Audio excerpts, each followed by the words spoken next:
Hello friends and fellow adventurers. Welcome back to my table today.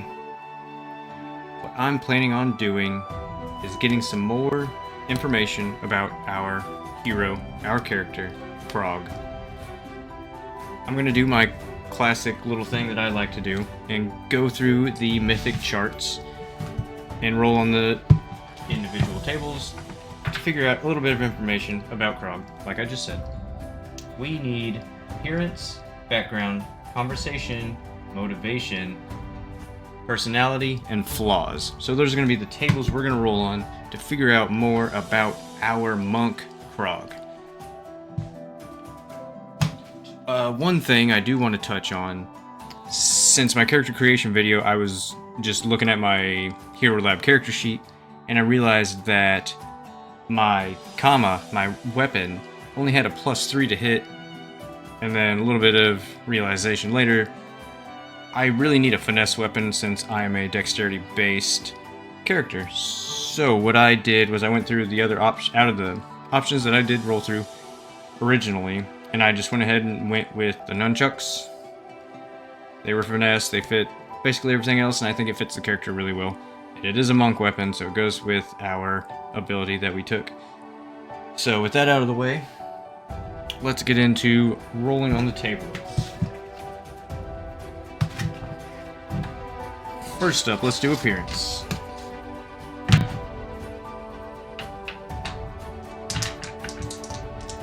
I'm gonna roll twice. We got 44 and 13. 44 is insignia, and 13 is clean. So, he takes care of himself really well, hygienically. Brushes his hair, makes sure he's clean, he smells good, he's well dressed. He wears his traditional monk explorer's clothing, but he takes very well care of it. And for insignia, I think that works really well, since he is a monk. Now, one thing I realized that I had cut out of the original character creation as well was we rolled to see which lore we were going to take. We needed to take a lore of an area, a region, specifically a city. And the city we rolled and took was Nantambu, which is in the Mwangi Expanse. And we know that his background from the character creation within the Pathfinder rules was emissary. And I liked that a lot. I went ahead and made the connection that he is, it's pretty obvious, an emissary of whatever monastery that he's hailing from for the god Erastil. So insignia really resonates with that whole idea as well. He obviously would carry some type of insignia showing his authority from the monastery, that he is an official sent to do whatever it is he's getting ready to be doing. And I'm putting all those pieces together before we roll in the background tables. And I like to think that this is what we're gonna do with it. He is being sent on a mission to Nantambu to either start or assist the monastery there to the god Erastil. Either one doesn't currently exist, or they're having some trouble, maybe low attendance, not many worshippers are really coming to the temple. So he's being sent there by the larger monastery, from where we do not know. We'll figure that out after we roll on these tables. Now let's learn just a little bit more about his background. He is an emissary, we know that. 48. Gifts. Okay, I like this already. It's 65.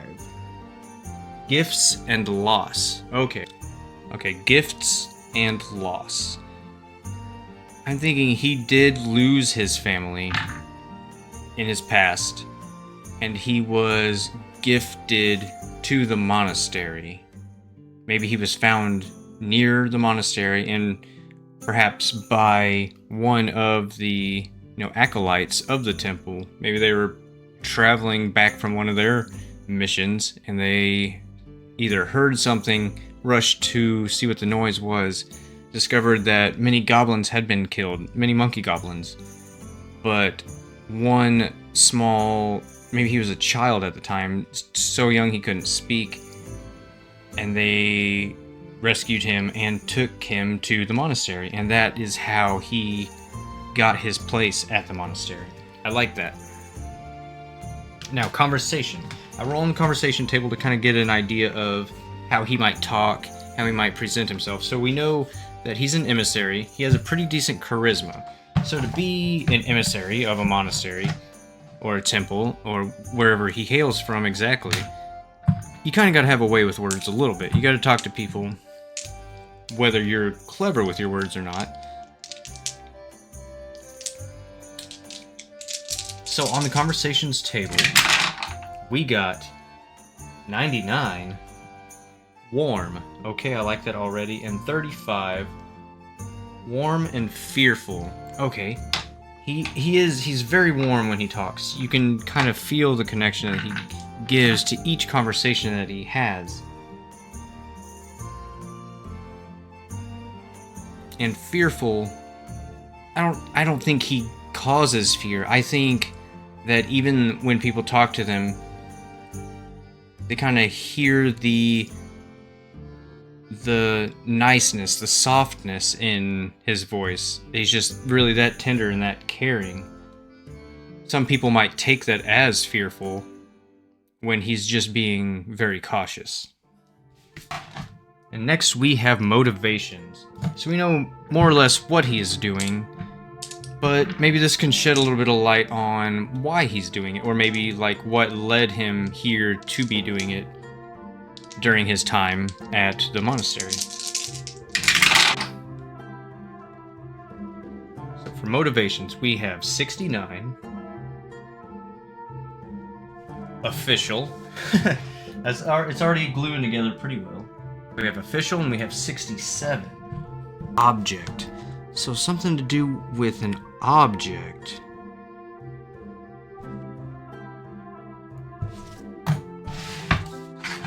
So his motivations are for the official benefit of his monastery. And object. Okay. I touched briefly on maybe the place he was going. Maybe they lost something this monastery is traveling to. Or an object. Maybe he's coming here with a very religious symbol of their god. Again, to hopefully try to start up a new monastery here. Spread the word of Erastil in this part of the jungle where he's not so widely worshipped. Okay. We will go with that. We need personality, which kind of ties into everything else. This one I always either just kind of take it or leave it. If I really can't tie it into anything, or if it opposes something that we've already kind of stated, then I'll just kind of waive that. Personality, we have 78. Rational, which makes a lot of sense, of course. And then we have 17. Calm. Okay, he's very calm and rational. Even in the heat of battle, I think he stays very calm. He knows his goal, and he sees it through. If he has to wait, he waits. If he has to go, he goes. Perfect. Now, a flaw. This is something I think it's not necessary, but it can add a little bit of fun layer to the character. So what is some type of flaw that he has? 96. Water? I bet he is afraid of water. And we have 63. Mundane. Flaw is mundane. Flaw. He hates to get wet. I'm not sure how mundane fits in with a flaw. So I'm just going to sit on that. We're going to keep it on our little notepad. That was everything I needed. Everything I had written down, at least. Alright. Now, let's get a setting going.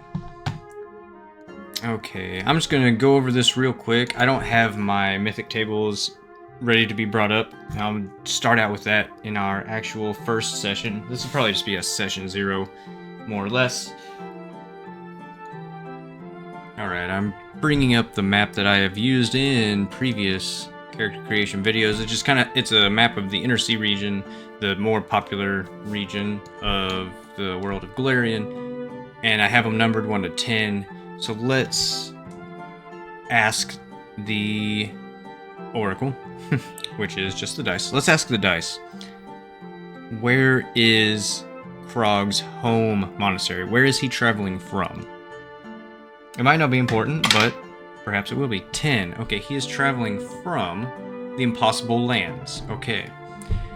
And he is traveling to Nantambo. Oh, how convenient. It's actually labeled on our overhead map there. Okay, so that is where we are headed, at least. Or perhaps that's where we are. That's going to be my next question. But we are traveling from somewhere over here in the Impossible Lands. Crossing the Shattered Range, getting into the jungle, and making our way through the thick of it to Nantambu to possibly start up a brand new monastery. Okay. Has Krog made it to Nantambu yet for when we are going to start our story?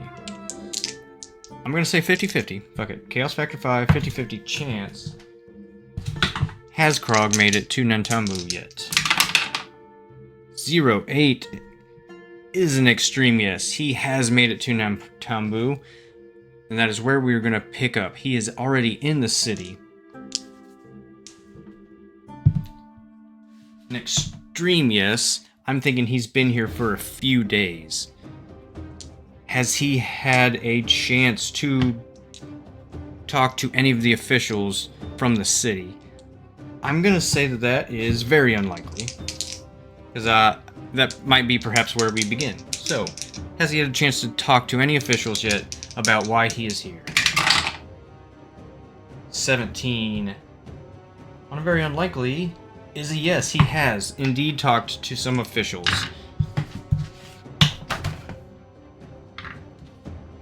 So he was sent here from the Impossible Lands, from the Monastery of Erastil in the Impossible Lands.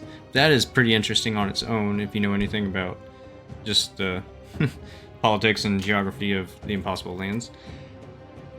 Okay. What did the council members, or the officials here in the city, have to say about him attempting to start up a brand new monastery here? I'll tell you what, he's talked to them. Let's ask a really big question that's kind of been on my mind, which I've been talking about this whole time. Is there currently a monastery or some type of temple within the area of Nantambu dedicated to the god Erastil? I'm gonna say, we'll say very unlikely, just because I like the idea that he is here to form one, but very unlikely. Does one currently exist in or near the town? 05 extreme yes on a very unlikely. That is still an extreme yes. Yes, they do very much exist. So I mean, that being said, he was not sent here to start one up. He was sent here to assist them. He talked to the officials. They told him where the place was. And that is where we are going to pick up with our hero Krog. Alright. Beautiful. Perfect. He's bringing gifts. No, he's not bringing gifts. Object. Yeah. I'm thinking official object for motivation. He's bringing something very official to the temple. And that is where we are going to start in our session 1. Okay. It was a little bit rocky getting there. But I do like where we got. We got some solid starting ground. So with that, I am going to end it there. That was a pretty relatively short video. I'll do a little bit of editing, cut out some blank spots. And awesome, we have a perfect starting point. Krog has made the journey from the impossible lands through the jungle to the city of Nantambu. He has spoken with the council members who agreed to allow his assistance within their city, being as he is an outsider. I mean, they're not against outsiders, but still, he did the right thing, and now he is headed to the monastery, and that's where we are going to start. Krog stands outside the monastery, staring up at the solid wooden gates with the beautiful stag antler symbol.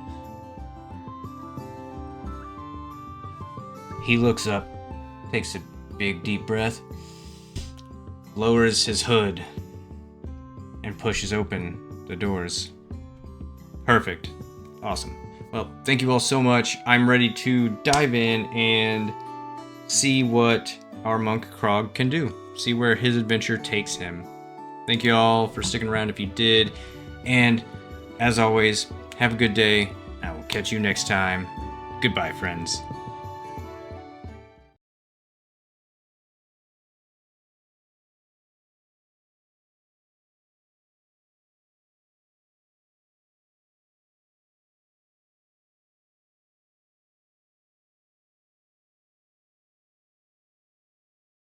Krog's Journey, the Emissary's Path. Born among the tangled streets and stonework of Alkenstar, or perhaps the lawless wastes of the Mana Wastes, Krog never knew his true origins. A monkey goblin, a rarity in civilized lands, he was found as a toddler, alone and vulnerable, by a wandering monk of Erastil, the stag god, the deity of family, tradition, and community. Rather than leave him to the wilds, the monk carried him back to their secluded monastery within Nex, a land of ancient arcane might and warring magical factions. The monks of Erastil, though devoted to the bow and the hunt, saw in Krog a spirit too restless for archery's patient discipline. Instead, he threw himself into hand-to-hand combat, his goblin agility making him a natural for the martial arts. He hated water, refusing to cross rivers without protest, avoiding the monastery's baths whenever possible. Perhaps it was a quirk of his upbringing, or something deeper, some unspoken fear rooted in the past he never knew. At 16, Krog's calling arrived. The monastery had long held ties to the distant city of Nantambu, the heart of the Magambia, the oldest and most prestigious magical academy in the Inner Sea. But the Erastil temple there had fallen on dark times, its influence waning, its halls crumbling, its people scattered. The elders in Nex could do little from afar, but they could send an emissary.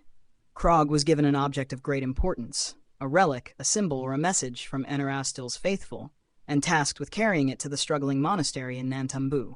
His journey took him across the southern reaches of Nex, where the wonders of Quantium and the towering spires of wizard kings stood in stark contrast to the humble ways of his monastic life. He traveled across the Aspis Consortium-controlled trade routes, wary of those who sought to exploit lone travelers. He crossed into the steaming heart of the Mwangi Expanse, where the jungle swallowed the land and civilization became pockets of light in a sea of green. Now, Krog stands before the gates of the monastery in Nantambu, the weight of his mission pressing upon his shoulders.